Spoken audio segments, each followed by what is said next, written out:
Good evening and welcome to Undaunted, bringing it into the news, untold stories. I am Star Smart. Let's begin.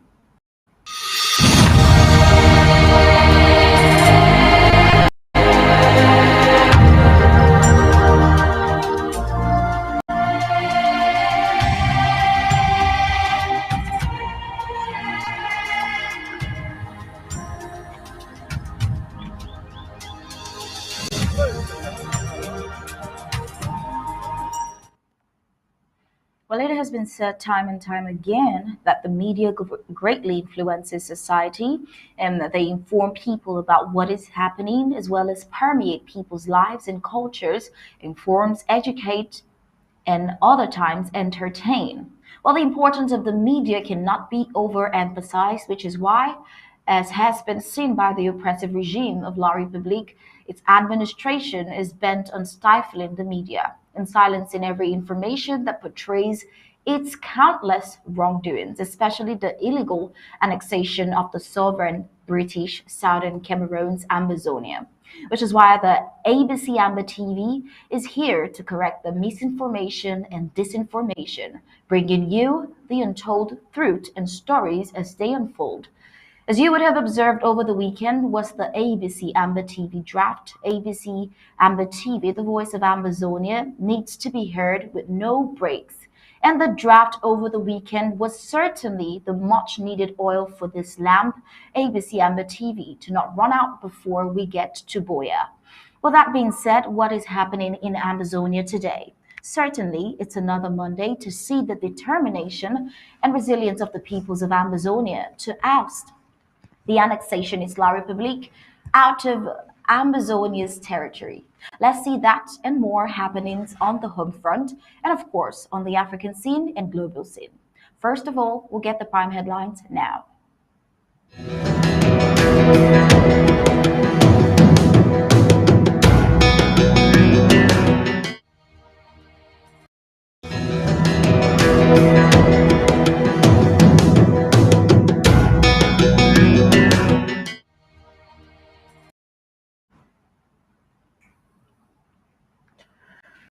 Prime headlines for today. Monday goes down, boosts quarter businesses, colonial SEO intruding and desecrating the customs and tradition of the people of Ambazonia.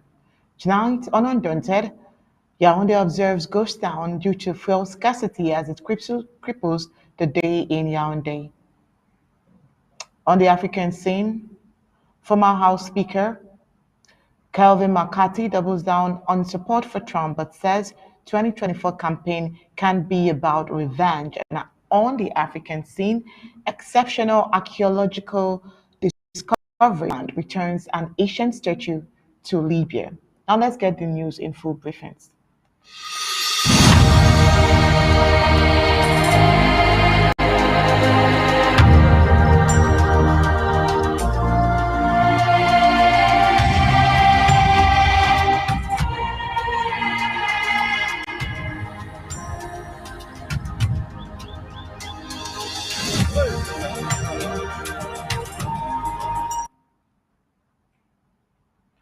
Instituted in 2023, Monday Ghost Town have not lost stream. The respect is observing the Monday Ghost Town is just as it stands today. The people of Ambazonia have demonstrated unity and respect of the Monday Ghost Town. Diverse voices have come up in different areas of concern within the current Ambazonian war of decolonization. But when it comes to the Monday Ghost Town, the different lines are erased. Despite the countless efforts of La République du Cameroon colonial administrators to fight Monday Ghost Town, all these efforts have proven worthless. As the people of Ambazonia continues fanning the Monday Ghost Town flames, businesses in the quarters are at a boom. While the increase in sales in quarter spots on Monday, why the increase is a question you might just want to find an answer to. Now let's begin here tonight. How are you doing, Star? Good evening, Onyi. Good evening, Amazonians. Well, the Monday ghost towns are a blessing to some small business owners in the neighborhood, while it is no good news for the colonial offices, main markets, schools, and transportation agencies. Well, the life is certainly not the same in Ambazonia, especially on Mondays, as it was before 2016.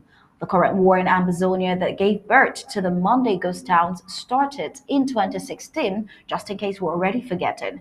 Before the start of agitation against the colonial administrators in Ambazonia, Monday was a working day like any other working day of the week. It was the start of a working week with all and sundry, full of energy to set a rightful course for the week. Today, activities going on in Amazonia on Mondays have greatly changed, with the people of Amazonia adapting to suit the Monday dynamics. The people of Amazonia have rescheduled most of their activities from Sundays to Mondays. The Njangi meetings and villagers' town come together, which used to be held on Sundays before the advent of the crisis in 2016, are now held on Mondays. Well, this paradigm shift in Monday activities is a good deal for small store owners in the quarters who inquire in sales, and this quarter joins are on the increase. The different settings that have been rescheduled for Monday always end in heavy refreshments. The in-house shops take the responsibility of supplying what is required for refreshments in the different quarter gatherings. It is a good business, a day for such business owners. These different small business owners operate within the spirit of Ghost Town. The doors of these premises are always locked on Monday since they operate from living rooms.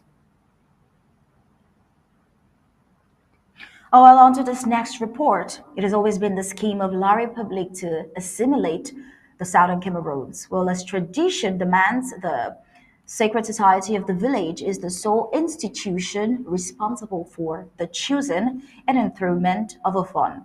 This is the role that obtains in all the fundoms and chiefdoms in southern Cameroon's Ambazonia. In respect to this, by default, the choice of who is the new phone is the people's affair and not a stranger's affair, especially a stranger imposing a phone on the people. In an attempt to destroy the strong traditions, cultures of the people of Ambazonia, colonial authorities are fabricating chiefs and imposing funds as well on the people. Now, it is almost 5 years now that the people of Koba Village have been without a traditional leader, all thanks to an empty attempt rather by the colonial administrator to impose an unwanted leader on the people. Sons and daughters of Koba village have protested the imposition of an unwanted chief by the colonial divisional officer for Konye. Now we're wondering, how can a stranger be the one to decide who is the right heir to the throne in a village? Well, there is an atmosphere of anger and retaliation in Koba village provoked by the colonial divisional officer Konye. Tensions have erupted in Koba, a village in the Konye local government area of the Atlantic zone of Ambazonia, as villagers protest what they describe as the forceful imposition of a chief by the colonial divisional officer, DO of Konye, Ate Moses Ndeb. The colonial divisional officer went ahead and instructed those who spearheaded the protest for the enthronement process of the fake chief by the so-called colonial forces of law and order. On Wednesday, December 6th, in a show of dissatisfaction, angry locals took their protest to the office of the colonial senior divisional officer of Meme County, Chamberlain in Tuan Dong, demanding justice. At the premises of the Meme Colonial SDU's office, the irritated inhabitants expressed their frustration with what they consider a dictatorship orchestrated by the colonial DO, coupled with recent arbitrary arrests in the village. Now let's get a feel of the video.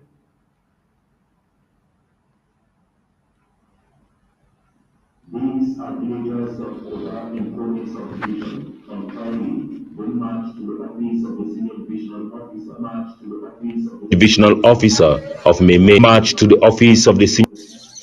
These are villagers of Koba in Konye subdivision. On Friday, they marched to the office of the senior divisional officer of Meme, protesting that the divisional officer of Konye, Ata Moses Ndiep, has been using his office to impose somebody as chief of Koba. On their placards, they express worries against their divisional officer. So it disturbs the peace for Koba, for chief. Every time we suffer, Mr. Mbele Smith, he suffer with all the time. At the SDO's office, the first assistant senior divisional officer for Meme attended to them and said their worries will be tabled at the appropriate quarters and that the process of selecting their king will be communicated to them. The people say they have a lot of challenges with the absence of a chief in Koba community. This aspect that the GO for Konye is imposing us a candidate who is not the choice of the people. And because of this, we are not accepting this candidate. So that is why we are here today to tell the SDO to come back to our issue and resolve it once and for all. And to even tell the GO for Konye that let him listen to us.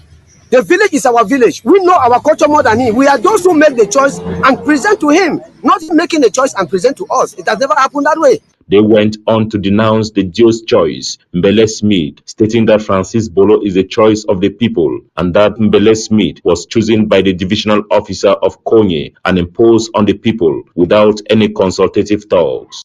Now GO for Konye, now put it, no be we. We are chief na Mr. Bolo Francis, maybe we are chief for Koba. So Mr. Smith will not know it like our chief for Koba. In several occasions, the divisional officer of Konye has ordered for the arrest of some kingmakers and title holders of the village. And he is going on now with that young man, intimidating us, holding people, locking people. I myself, I was locked up in Konye for crimes that I don't even know. The recent one was the arrest of the cupbearer of that community. So recently, our cupbearer, who is the Muele Mboka, came to Kumba for his own personal issues. And he was just caught up illegally. I say illegal because no warrant was even issued to him. The Koba people explained that the absence of a king till date is as a result of an administrative blunder made by the divisional officer of Konye subdivision. Oh, well, as if it's the first time this kind of incident is happening in Ambazonia. The assimilation agenda continues, and we're seeing it in this imposition of fund and chiefs in the southern Cameroon's territory. While talking to the press, they disclosed their objection to the candidate forced upon them for the traditional ruler's position, emphasizing that the individual is not supported by the local population. Now, Musima Ernest, a spokesperson for the Koba local, said the colonial DO for Konye is imposing on us a candidate, the choice of the people. Because of this, we are not accepting this candidate. Well, Musima Ernest further detailed instances where the colonial divisional officer reportedly intimidated villagers and arrested those protesting against leadership. In his words, he said, I was locked up in Konya in a house that has not got a father. Things will never move well. So we have difficulties in leadership. We need a head in the house. Representatives of the aggrieved villagers were later received by the first assistant colonial senior divisional officer of Meme. Well, during discussions, the colonial first assistant SDO pledged to address their concerns and seek a resolution on the ongoing dispute. From the colonial SDO's office, the locals proceeded to the Kangaroo High Court of Kumba, where they demanded the release of relatives reportedly unjustly arrested in connection with a protest. It is noteworthy that Koba Village has been without a traditional ruler since 2017, and the recent attempt to impose leadership has heightened tensions. This incident mirrors similar occurrences in so many other parts of southern Cameroon's Ambazonia. Recently, accusations were leveled against the colonial SDO of Kupe Monanguba and the colonial DO of Nguti, who were accused of imposing a chief on the Mayamen village in the Atlantic zone of Ambazonia. The act of appointing traditional rulers against the will of villagers by La Republic to Cameroon colonial government administrators has raised concerns about local autonomy and traditional leadership in Ambazonia. This isn't an isolated case. Well, it is a well-planned move of the La Republic to Cameroon colonial administration to transform the funds and chiefs in Ambazonia into mere auxiliaries and their proxies, the proxies to the colonial administration, and not really there to serve the objective of that position and their subjects. Well, before this case, the colonial divisional officer for Menchun attempted to desecrate the customs and traditions of the people of Esu village by opening file for aspirants. Since when did the traditionals too become a job you apply for? He opened this. We brought you this report where he opened a file for aspirants to who wish to be the funds to drop their candidacy applications in his office. While the scenario is visible in Bamising as their traditional leader and now ruler have been transferred from the position of the custodian of the tradition to a mere auxiliary to the La République du Cameroon colonial government. He is now at the service of the colonial administration and has even publicly taken a stand to sell out sons and daughters of this fandom, something we brought to you as well.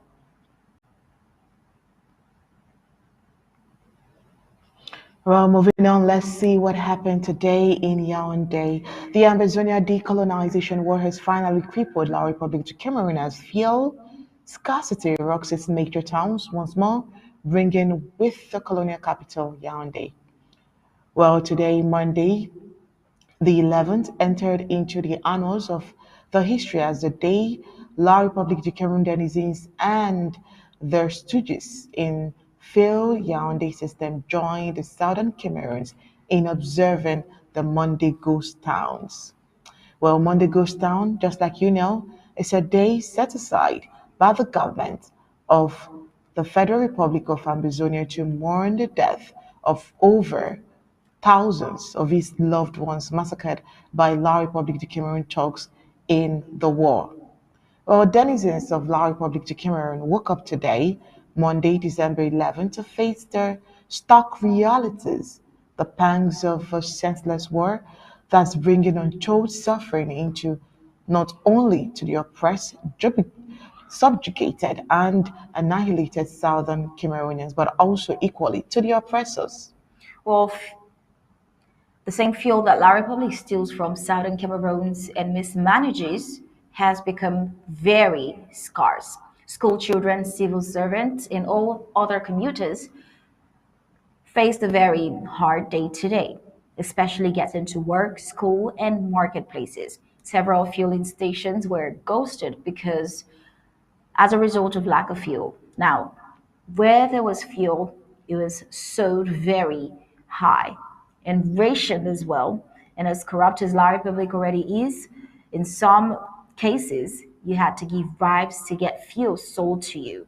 Now, it is obviously showing a start of a very sad reality that has to pan out even to La Republique, who would not let Amazonians go, as every other basic commodity is starting to get scarce and expensive too.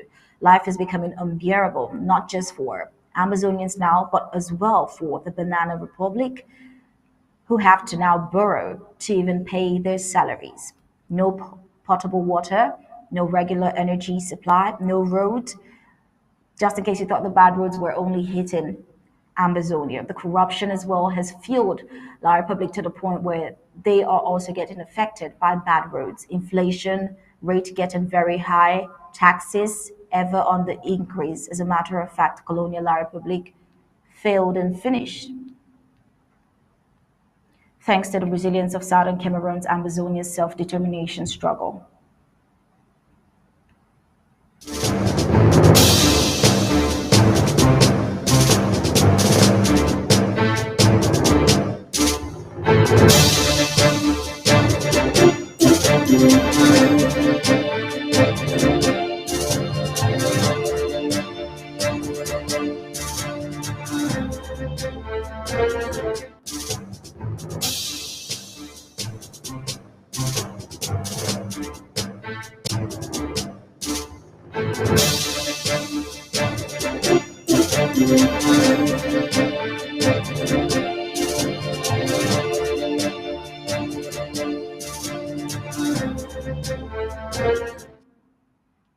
Well, on the African scene in North Africa precisely, mediators have suspended Sudan's ceasefire talks indefinitely this time. Now, for the war in Sudan, we'll have to go back to 2 weeks and 5 days ago on November 22nd, when Martin Griffiths, the UN relief chief, expressed grave concern about the protracted conflict in Sudan, emphasizing the devastating impacts on civilians in Darfur and the continued lack of humanitarian access to Khartoum. Well, and today the war has escalated to the point where Saudi, American, and African mediators have indefinitely halted negotiations between Sudan's military and the Rapid Support Forces due to the failure of both parties to fulfill their obligations, including implementing agreed upon confidence building measures and withdrawing military forces from key cities. Now, owing to this report, we're wondering, does this mean not even these powers, I mean the US, Saudi, and the rest of African powers, does this mean they cannot intervene and proffer a solution to the war in Sudan? Because as we speak, the war is still ongoing in Sudan. What does this now mean for other nations looking up to the US to bring solutions to their war torn nation? Does this mean there is no possibility for any form of intervention from the US and its allies to end in any war? But most importantly, what does this mean for Sudan? Does this mean an indefinite war, just like they said in indefinite talks? Well, all of the days ahead would define that. Moving on to East Africa, heavier rains in East Africa due to human activity. Somalia, Kenya, and Ethiopia are grappling with heavy rainfall that has caused flooding and the latest devastating climate disasters to strike the region after a record drought. Scientists from the World Weather Attribution Group said the current rainfall was one of the most intense ever recorded in the region between October and December. This is something Ms. Parr, the latest senior U.S. official to join Chief Negotiator John Kerry in marathon negotiation, also talked about during the COP28 on Wednesday, stating that she is focused on her efforts in helping developing countries adapt to climate change. COP28 comes at the end of another year in which people around the world have seen their lives turned upside down by record temperatures and extreme weather, she said. Now, Ms. Parr, giving an example, says the catastrophic drought and now devastating floods in the Horn of Africa, as well as the hottest summer ever measured, not leaving it there, but further proposing a solution to it. She said, we need to do more to tackle the climate crisis, and we are doing it. Well, isn't it good at least to hear verbally that actions are being put in place to curb the global climate crisis? We can only hope for likewise actions to come out of this year's COP28. What's happening in southern Africa, Zambia? Well, just 11 days ago, after a landslide in the Chingula region north of the capital, Lusaka, Zambia, with 30 miners trapped in the mud caused by torrential rains, emergency services were called in to find the persons covered in the landslide, but none was found until on Thursday when the first person, a 49-year-old man, was pulled out of a collapsed tunnel at the Cooper's mine near Chingula on Thursday. Unfortunately, a boy was also recovered. The survivor is reported to now be in the hospital. In total, 10 more victims were recovered from the rubble, with efforts still being made to retrieve the suspected 27 others. Well, in West Africa, Libya, exceptional archaeological discovery. Switzerland returned an ancient statue to Libya. Now, isn't this something historic? This thing that is so historic happened just last week. Well, it's still making rounds, especially for archaeologists. A 19 centimeter high sculpture dating from the period between the 1st century BC and the 1st century AD, and from forensic research, most likely comes from the archaeological site of the ancient city of Cyrene in the Cyrenaica region in current Libya, reaches Libya again. Well, this sculpture was discovered in 2013 as part of an inspection in a customs warehouse in Geneva and was handed over to Bern on Tuesday by the director of the Federal Office of Culture at the Libyan embassy in Switzerland. Knowing it is an archaeological vestige of great value and an exceptional testimony to Hellenistic expansion in North Africa, as said by the Federal Office of Culture. Oh, well, you might wonder why then did Switzerland return this historic treasure back to Libya? Well, it's simple. Because both Switzerland and Libya are parties to the 1970 UNESCO Convention on the Prohibition of Import, Export, and Transfer of Ownership of Cultural Property. Well, I think more of these conventions should be made so our history is not entirely exported overseas. Oh, well, that's all on the African scene. Coming up next, trending across the globe.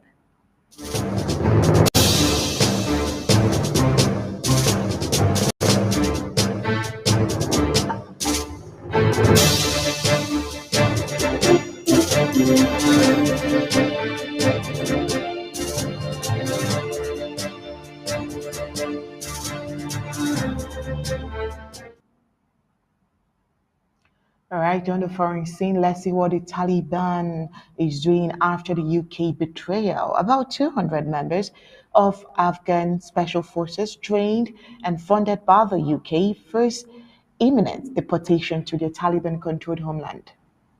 Well, two figures gathered by a network of Afghan veterans reveals the scale of what one former UK general calls a betrayal and a disgrace. The soldiers fled to Pakistan, which now says it will expel Afghan refugees. The UK says it has brought thousands of Afghans to safety. General Sir Richard Barnes, who served the British Army in Afghanistan over 12 years, told newsmen that the failure of the UK to relocate these soldiers is a disgrace because it reflects that either they were duplicitous as a nation or incompetent. Well, still on the global scene, Trump says he's not testifying in his civil fraud trial Monday. Former President Donald Trump wrote on his social media platform on Sunday that he is no longer planning to testify in his civil fraud trial in New York today, Monday. Trump is expected to return to court Monday to testify in an effort to bolster his defense against allegations he fraudulently inflated the value of his properties after he was questioned by the New York Attorney General's office last Monday. But the former president wrote in a lengthy message on Truth Social that he will not be testifying on Monday, while continuing to attack the Attorney General's case against him and the judge overseeing it. Trump had already testified once in the trial, but his appearance Monday today would have given him a chance to speak at length while being questioned by his lawyers about his business and properties, and to attack the Attorney General's allegations against him.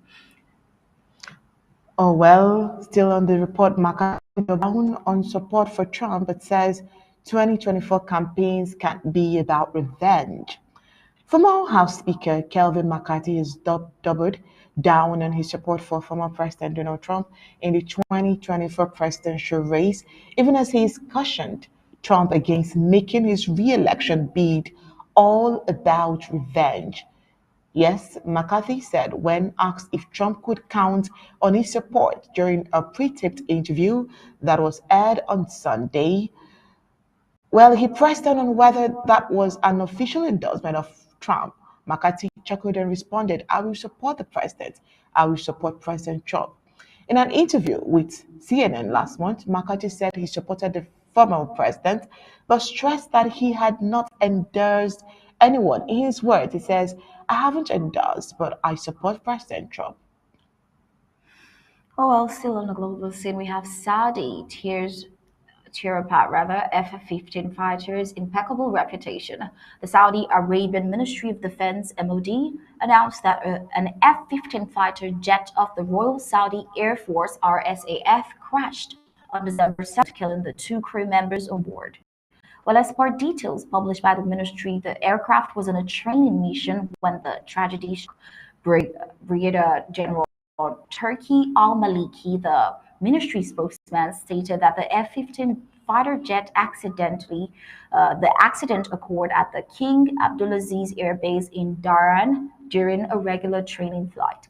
An investigation has been launched to determine the exact cause of the crash. The spokesperson offered no further details about the tragic incident. The F-15 is a two-seat variant of the McDonnell Douglas F-15 fighter jet, which forms the backbone of the kingdom's fighter fleet. Well, 2 billion corporate trade to be paid in Chinese yuan, not US dollar. Well, BRICS members, China is convincing African nations to ditch the US dollar and trade in the Chinese yuan for cross-border transactions. The Bank of China's office in Zambia is pushing to increase trade in the Chinese yuan in southern Africa. Zambia is Africa's second largest producer of copper, and China is the world's biggest consumer of copper. Therefore, BRICS member China is looking to capitalize on international copper trade by making Zambia accept the Chinese yuan and ditch the US dollar. Zambian exports both raw and refined copper to China, and the cross-border trade is worth $2 billion every year. The African country exports $1.64 billion worth of raw copper and also sends refined copper worth $340 million to China. As a whole, copper constitutes 70% of Zambia's foreign export earnings and plays an important role in the GDP growth. Now, let's get the news at a wrap as we give you the recap. Undaunted tonight. The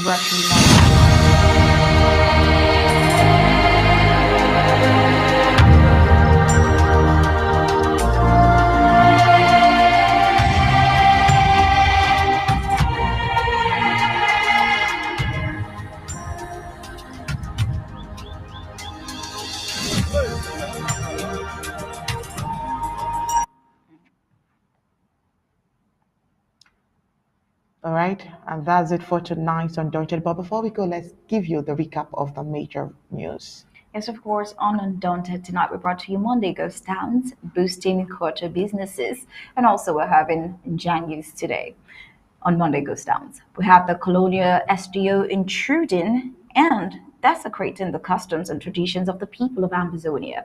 We also had the one day observing goes down due to fuel scarcity as their economy cripples even further. Former House Speaker Kelvin McCarthy on the foreign scene. Now, on the African scene, we told you that exceptional archaeological discovery has made Switzerland to return an ancient statue to Libya. And that was it for tonight's Undaunted, bringing into the news Untold Stories. On behalf of Star Smart and the entire Undaunted news crew, we say thank you for tuning in. We'll leave you with ABC Amber TV images. Good night and God bless you.